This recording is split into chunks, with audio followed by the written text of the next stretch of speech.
Winston Churchill, जिनको sir का खिताब दिया जाता है, वही वाला खिताब जो सैयद अहमद खान को भी दिया जाता है, सिर्फ इसलिए क्योंकि उन्होंने बरे सगीर पाक व हिंद के अंदर मुसलमानों को यलगारा और बोला पैरवी करो तो गोरे की करो, क्योंकि जो वो कर रहा है वो ठीक है। मुस्लिम लीग बनाई गई इन 3 एजेंडा पॉइंट्स के ऊपर, गोरों के चाटो, गोरों के चाटो, गोरों के चाटो।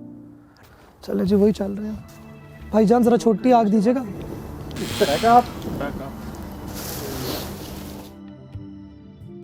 और घर के डिसीजंस कौन लेता था? खुदा जाने, लिए जाते भी थे कि नहीं। अमूमी तौर पे मेरे ख्याल it was definitely the father. और उनके ऊपर इन्फ्लुएंस किसका था? ये आज तक हमें भी नहीं समझ आई, ये शायद उन्हें भी नहीं समझ आई, लेकिन डेफिनेटली उनकी अपनी इमीडिएट फैमिली का, उनके इर्द गिर्द के मौजूद लोगों का, यानी कि हमारे पड़ोस के अंदर कौन है, साथ आसपास वाले घरों के अंदर कौन रहता है, घर के अपने अंदर मौजूद अफराद का भी, घर के अपने अंदर मौजूद अफराद के रिश्तेदारों का भी, मल्टीपल इन्फ्लुएंसेस। मेरे ख्याल से बहुत से लोग होते हैं जिन्हें हमने सेटिस्फाई करना होता है, और शायद हमारी अपनी सेटिस्फैक्शन भी उन्हीं लोगों की सेटिस्फैक्शन से डिराइव होती है कि जी अगर वो खुश होंगे तो हम खुश होंगे। इस किस्म की कुछ मेरे ख्याल से कशमकश सी थी एक। तो आप लोगों के घर की फॉरेन पॉलिसी इन्फ्लुएंस थी? मेरे ख्याल से हमारे घर की जो फॉरेन पॉलिसी थी वो बहुत ज़्यादा इमेज बिल्डिंग के ऊपर थी कि हमारे अपने घर का इमेज कैसा है, एक्चुअल काम से ज़्यादा।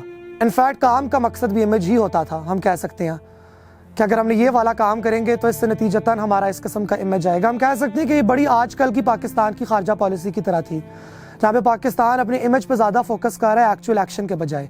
अगर आप गौर करें इस बात के ऊपर तो आपको अंदाज़ा होगा कि खारजा पॉलिसी काफ़ी हद तक हमारी फैमिली पॉलिसी की तरह होती है। हमारे हर घर की भी एक खारजा पॉलिसी होती है कि हमने किससे कैसे ताल्लुकात रखने हैं, किसको पैसे देने हैं, किसकी शादी पे जाना है, किससे रिश्ता हो सकता है, किससे रिश्ता नहीं हो सकता। हमारे कुछ पड़ोसी होते हैं जो हमें जितने ही बुरे क्यों ना लगें, लेकिन हम उनके साथ ताल्लुकात ज़रूर रखते हैं। अगर वो टमाटर मांग लें तो आप इनकार नहीं कर सकते, और अगर आपकी प्लेटें उनके घर बहुत दिनों तक पड़ी रह जाएं और आप वापस वो आपको ना करें तो फिर बच्चे को भेजा जाता है कि जाओ जी बोलो जी एंटी साड़ियाँ प्लेटा मोड़ के दो। तो किसी न किसी तरह राब्ता और ताल्लुक एक तरीके से रहता है। मेरे ख्याल से एक मुल्क की खारजा पॉलिसी भी कुछ ऐसी होती है। हमारे कुछ पड़ोसी होते हैं जो हमें पसंद हो या नापसंद हो, हमें समझ नहीं आती, लेकिन शायद हमें उनके साथ ताल्लुकात रखने पड़ते हैं क्योंकि वो हमारे पड़ोसी होते हैं। कुछ घरों के साथ यानी कि कुछ ममालिक के साथ हम रिश्ता जोड़ना चाहते हैं, कुछ के साथ हम रिश्ता नहीं जोड़ना चाहते, कुछ के साथ हमारी बनती है, कुछ के साथ हमारी नहीं बनती, और कुछ ऐसी हैं जिनका हमें नाम भी नहीं पता होता। लेकिन हर मोहल्ले की तरह मोहल्ले के अंदर 2-4 बड़ी मासियाँ भी होती हैं जिनका काम होता है हर घर जाके बताना कि जी हम ही आपके खैर ख्वाह हैं, हम ही आपके दोस्त हैं। वो हमारे यहाँ एक अमेरिका बाजी भी हैं जिनका हमेशा हर किसी को जाके यही कहना होता है कि आप ही तो हमारे दोस्त हैं और हम आपकी खिदमत करें, और ये लें आपकी खिदमत के अंदर 2-4 बम मार लें, 2-4 बम खा लें। ये हम आपको प्यार से दे रहे हैं क्योंकि ये बम मारने से हम बेसिकली आपके ही मसाइल हल कर रहे हैं। अल्लाह आपकी इन बच्चों से नहीं बनती, आए हम आपको मार के देते हैं, ये ले जहर खिलाए ने, देखा हमने आपको बचा लिया आपके अंदर ही अपने मौजूद कैंसर से। एक ताया जी होते हैं मोहल्ले के अंदर रहने वाले हैं जिनकी चाइना की मिसाल दी जा सकती है, जिनकी किसी को नहीं समझ आती, और उनके अंदर क्या घर में चलता है वो हम किसी को बताना पसंद नहीं करते, वो सीक्रेसी के अंदर रहते हैं। तो हमारे घर के वो वाले अफराद, हमारे घर के वो वाले बड़े अब्बा जान जिनको लगता है कि जी हमारे मुल्क, हमारे घर के अंदर बहुत ज्यादा मसाइल हैं, वो उस घर की मिसालें देकर दे, उनको देखे उनके घर के अंदर निजाम कितना बेहतरीन चल रहा है। निजाम क्या चल रहा है तानू पता भी नहीं, बस चल रहा है ना, हमें चलता हुआ कुछ नजर आ रहा है। चीन की कुछ ऐसी एक मिसाल आ जाती है हमारे यहाँ, और हम कभी भी इन बड़े ममालिक के वेस्टेड एजेंडास को समझ नहीं सकते क्योंकि हमने अपने आप को इतना बड़ा विक्टिम बनाया हुआ है। हम इतने बड़े परपेचुअल विक्टिम सिंड्रोम के अंदर फंसे हुए हैं कि हम लोग खुद भी कशकोल ले लेके हर जगह जाते रहते हैं। नेविया की सोशल डेमोक्रेसी की मिसालें देने वाले लिबरल भी और राइट के लोग भी क्या ये बात भूल जाते हैं कि उनके जीडीपी का बहुत बड़ा हिस्सा और उनके जीएनपी का बहुत बड़ा हिस्सा वेपन्स की सेल से आता है। ये वाली बात तो हमें याद नहीं आती। हमें लगता है कि क्योंकि उनकी आंखें नीली हैं और उनकी जिल्द गोरी है और उनके बाल गोल्डन हैं और उनकी सड़कें साफ हैं तो वो लोग भी बड़े आला होंगे। 1947 जब पाकिस्तान वजूद में आया तभी हमारे पास ये गोरों के मुल्क भी वजूद में। हम भूल जाते हैं कि उनके उस वजूद से पहले उनकी 300 साल की लूट मार की एक पूरी तारीख है। हमारी लूट मार की, सियाफाम लोगों की लूट मार की, बाकी ममालिक की लूट मार की। अमेरिका की अच्छाइयां तो हम सबको बड़ी नजर आती हैं, मगर हम सब ये भूल जाते हैं कि ये अभी 60 की दिहाई तक वियतनाम वॉर के अंदर अमेरिका के अपने वॉर डॉक्यूमेंट्स को लिखा हुआ है कि we will use food as a weapon of war. UNDHR पास होने के 20 साल बाद ह्यूमन राइट्स और डेमोक्रेसी का सबसे बड़ा प्रोपोनेंट मुल्क ओपनली स्टेट करता है कि हम खुराक को वेपन ऑफ वॉर के तौर पे ट्रीट करेंगे। विंस्टन चर्चिल, जिनको सर का खिताब दिया जाता है, वही वाला खिताब जो सैयद अहमद खान को भी दिया जाता है, सिर्फ इसलिए क्योंकि उन्होंने बड़े सगीर पाको हिंद के अंदर मुसलमानों को यलगारा और बोला पैरवी करो तो गोरे की करो, क्योंकि जो वो कर रहा है वो ठीक है। मुस्लिम लीग बनाई गई इन 3 एजेंडा पॉइंट्स के ऊपर, गोरों के चाटो, गोरों के चाटो, गोरों के चाटो। नाम आप दोस्ती का दे दें या सियासी मफाहमत का दे दें या तरक्की का दे दें, मकसद तो बेसिकली एक ही है। तो ये तमाम काम करते हुए हम लोग ये चीजें क्यों भूल जाते हैं कि वही सर विंस्टन चर्चिल, जिनको सर का टाइटल मिला, जो टाइटल सर सैयद अहमद खान को भी दिया गया, उन्हीं विंस्टन चर्चिल साहब ने हमारे ईस्ट बंगाल और बंगाल के अंदर एक पूरे का पूरा कहत साली का निजाम खड़ा किया था, जिसके अंदर कितने ही सैकड़ों लोग भूखे फाकों के जरिए मर चुके थे। हैरत की बात है, एक ऐसी धरती, एक ऐसी मिट्टी जिसको सोना कहा जाता है, जहां पे दुनिया का हर फल फूल सब्जी उगाई जा सकती है, वहां के लोग फाकों से मर रहे हैं। तो आज जब आपको सिंध का हारियो किसान और पंजाब का हारियो किसान, जिसका काम, जिसका पेशा खुराक लगाना है, वो आपको फाके से मरता हुआ नजर आए, तो क्या आपको ये food as a weapon of war और food as a tool of war की स्ट्रैटेजी अंदर ही इस्तेमाल होते हुए नजर नहीं आती? एक और बड़ी हैरत और ताज्जुब की बात, अगर आप खारजा पॉलिसी को देखें या अगर आप बैरूनी ममालिक को देखें, तो this idea of developed versus developing, और बड़ा इंटरेस्टिंग आइडिया, क्योंकि डेवलप्ड को हम लोग रीफ्रेज भी कर सकते हैं, the coloniser, the looter and the looted. Because अगर आप ये वाला फॉर्मूला अप्लाई करें तो वाकई में कंट्रीज की लिस्ट वही रहेगी। हम कहते हैं कि इंडिया चले अब डेवलपिंग से डेवलप्ड के अंदर आ चुका है, लेकिन इंडिया इज ऑल्सो कॉलोनाइजर। क्या इंडिया ने मिजोरम को कॉलोनाइज नहीं किया हुआ, आसाम को कॉलोनाइज नहीं किया हुआ, जम्मू को कॉलोनाइज नहीं किया हुआ? नक्सली क्या है? ऐसे ऐसे लोग जिनका ना डीएनए मैच करता है, ना जबान मैच करती है, ना कल्चर मैच करता है, ना मजहब मैच करता है, ना आइडियोलॉजी मैच करती है, ना गवर्नेंस का स्टाइल मैच करता है, लेकिन बस एक फेडरेशन, एक इत्तेहाद, एक यूनिटी का आइडिया बेचने के लिए आपने एक जाली मुल्क बनाया हुआ है। यही काम तो अमेरिका ने किया हुआ है। टेक्सास कहां, न्यूयॉर्क कहां अपनी सोच के अंदर? कहीं क्या सोच चल रही है, कहीं क्या सोच चल रही है। क्रिश्चियनिटी के ऊपर ही तजाद है।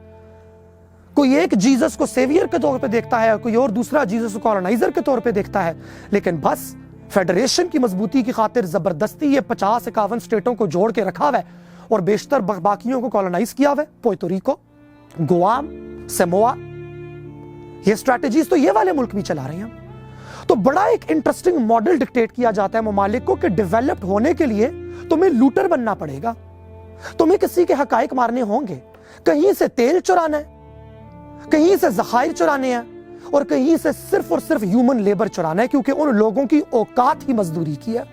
उन लोगों की औकात ही है कि वो तुम्हारी खेतों में और तुम्हारी फसलों पे काम करें और तुम्हारी इंडस्ट्रियां चलाएं और तुम्हारी फौजों के अंदर छोटे छोटे तबकों के अंदर आए और तुम्हारी ब्यूरोक्रेसी के अंदर क्लर्कों का काम अदा करें।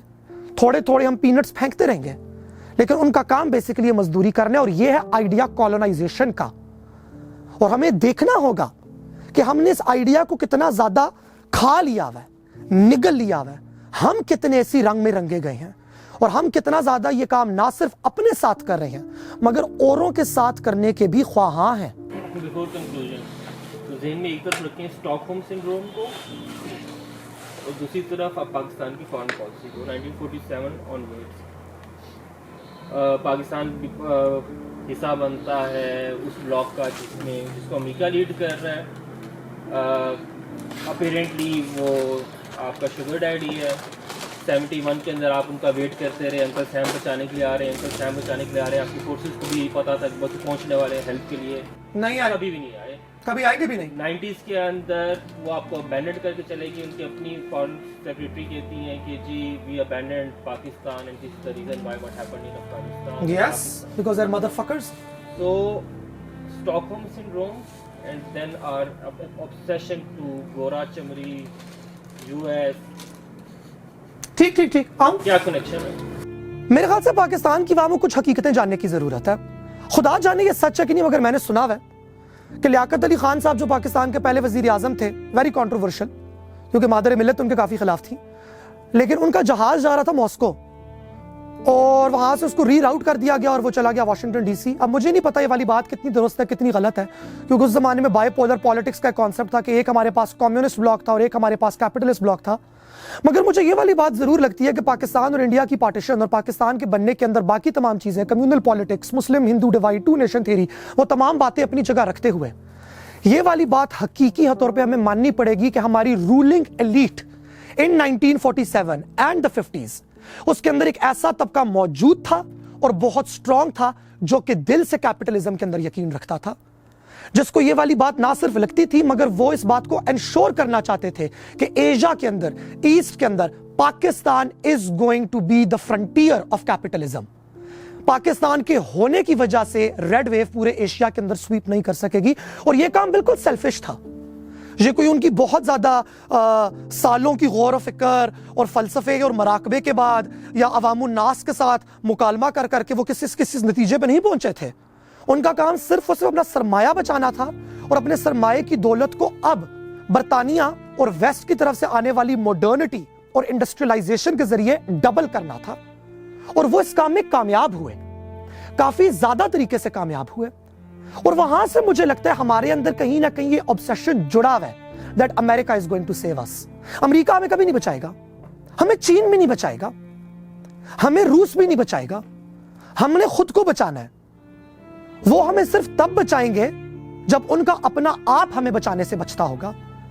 और जब उन्हें लगेगा कि अब ये बम बहुत खतरनाक हो चुका है, ये फटने वाला है, तो वो हमसे दूर भाग जाएंगे, बिल्कुल वैसे जैसे वो बेशतर जंगों में पहले हमें छोड़ के भाग चुके हैं। डैडी का इंतजार रहा कि जंग तो शुरू हो गई है, डैडी ने हमारा साथ देना था। इंडिया रशिया लॉबी में है, हम अमेरिका लॉबी में है। 1971 की बात है कि जंग के अंदर हमने सोचा था कि शायद अमेरिका आके हमारा साथ देगा। अबू जी कभी आए नहीं, कभी उनकी कश्तियां फंस गई, कभी उनके बैंक रुक गए, कभी उनका मूड चेंज हो गया। अबू जी नहीं आए, उन्होंने आना भी नहीं था। 1990 के अंदर पाकिस्तान को जो कुछ करना पड़ा, और पाकिस्तान तब खुद बहुत मुश्किल मराहिल में से गुजर रहा था, डेमोक्रेसी नई नई परवान चढ़ रही थी, पोस्ट जिया पीरियड था। जिया साहब ने जो पाकिस्तान में किया सो किया, वो सबको पता है, हम सबकी आंखों के आगे है। यानी कि वो इतना ज्यादा कुछ बुरा था कि अभी तक बहुत से लोग उस जनरेशन के तो जिया से आगे आ ही नहीं सके। वो ये भूल गए हैं कि पाकिस्तान 1996 का पाकिस्तान नहीं है, पोस्ट जिया पाकिस्तान नहीं है, अब पाकिस्तान पोस्ट 9/11 पाकिस्तान भी है। लेकिन उसके बावजूद पाकिस्तान खुद बहुत मुश्किल मराहिल में से गुजर रहा था, लेकिन अमेरिका फिर पाकिस्तान को अबैंडन करके चला गया और अफगानिस्तान वॉर का, सोवियत वॉर का जो सारे का सारा फॉल आउट था वो हमें भुगतना पड़ा। अभी दोबारा यही हुआ, पाकिस्तान को ना सीरियसली लिया जा सका, ना पाकिस्तान अपने आप को सीरियसली मनवा सका। मेरी जान, मैं वॉशिंगटन डीसी में रह के आई हूं, मेरा शौक था कि मैंने फॉरेन पॉलिसी पढ़नी है, मैंने पॉलिसी पढ़नी है और दाढ़ी करके पढ़नी है, क्योंकि मुझे बड़ा अच्छा लगता था ये मजमून। मैं चली गई अमेरिका स्कॉलरशिप लेके फुल ब्राइट, वॉशिंगटन डीसी में बैठ गई कि इधर ही बैठूंगी, इधर ही सारी की सारी असाइनमेंटें करूंगी, सारा का सारा कुछ यहां पे सीखूंगी। और जीरो है वहां पे पाकिस्तान की लॉबी। आप बैठते हो, बात करते हो, आपके बुढ़े चाची चाची जो बात करते हुए नजर आते हैं, आपको होता है कि आप क्या हैं। पाकिस्तान ने तो कभी अपनी फॉरेन पॉलिसी पे ध्यान दिया ही नहीं। और ये एनडीयू, नेशनल डिफेंस यूनिवर्सिटी के नाम पे जो आप फॉरेन पॉलिसी अपना एकेडमिया तैयार कर रहे हैं, खुदा का वास्ते आपको खुद हंसी आती है उनके पेपर पढ़ के, आप तो खुद उनको सीरियसली लेते नहीं है। हमने तो कभी उस चीज के ऊपर ध्यान दिया ही नहीं, क्योंकि हमारा ख्याल था कि मिलिट्री माइट के जरिए या किसी और माइट के जरिए हम लोग हमेशा फॉरेन पॉलिसी को कॉन्कर कर लेंगे। नो, फॉरेन पॉलिसी में आपको टैक्ट चाहिए, फॉरेन पॉलिसी में आपने अपने आप को बेचना है। जिसने लाल देखने आपने उसको लाल दिखाना है, जिसने नीला देखने आपने उसको नीला दिखाना है, क्योंकि आप सब इंटरनली वन पेज पे होने चाहिए। क्योंकि आपके घर की पॉलिसी है कि हम सब ने बाकियों के साथ एंगेज किस तरीके से करना है, मगर वो हम कर ही नहीं सके क्योंकि हमारे अंदर किसी तरह से वो फीड हुआ है। खुदा जाने वो हमारा स्टॉकहोम सिंड्रोम है कि जो हमेशा मुड़ मुड़ के हमें चांटे मारता है, हम उसी के हाथ पे जाके पपियां देते हैं दोबारा। शायद हमारे अपने अंदर का शौक है, हमें पता है अमेरिका की यूनिवर्सिटियां बड़ी अच्छी हैं, जितनी गालियां दे दें अमेरिका को, सियासी पार्टियां खड़ी कर दी हैं हम लोगों ने अमेरिका की दुश्मनी में। खसूसी तौर पे हमारी दाएं बाजू की जमात ने, सबके बच्चे अमेरिका में सेट हैं, सबके ब्लू पासपोर्ट है ना, मुझे ये तजाद समझ आता है। लेकिन मेरा एक सवाल है, मेरा सवाल है उन तमाम पाकिस्तानियों से, जिसके अंदर मेरे अपने बहुत से शामिल हैं, मगर खसूसी तौर पे उन अमीर पाकिस्तानियों से, उन ताकत वाले पाकिस्तानियों से जो अमेरिका में जाके सेट होते हैं। आपको कैसा महसूस होता है? आपको कैसा लगता है किसी और की जमीन जिसके ऊपर किसी और ने कब्जा किया, अब उसी कब्जा की हुई ज़मीन के ऊपर आप लोग जाके अपनी इस छोटी सी ज़िंदगी के बाकी 20-30 साल कुछ कमा के गुजार लेंगे, पापा जॉन्स की पिज्ज़ा की चेन खोल देंगे, कोई बाथटब बना लेंगे, उसके अंदर गर्म पानी से नहा लेंगे। कैसा महसूस होता है आपको? कभी आप भी काबिज थे, कभी आप पे भी कब्जा किया गया था। उसी के पीछे पीछे जाके उसी फर्द की और उसी कौम की कब्जा की हुई एक और कौम, और वो कौम जो कि नेटिव अमेरिकन हैं, उनके तमाम इंडिकेटर्स इमिग्रेंट से भी कम है। एजुकेशन में वो पाकिस्तानी अमेरिकन से पीछे हैं, हेल्थ में वो पाकिस्तानी अमेरिकन से पीछे हैं, इनकम में वो पाकिस्तानी अमेरिकन से पीछे हैं, ड्रग यूज और सुसाइड में वो पाकिस्तानी अमेरिकन से बिल्कुल आगे हैं। आपको कैसा महसूस होता है किसी और की जमीन पे बैठ कर? अच्छा तो लगता होगा, बाकी पाकिस्तानियों से अपना आप ज्यादा ही अच्छा लगता होगा, क्योंकि कम से कम अपनी धरती पे तो हैं, कैद खाने में नहीं।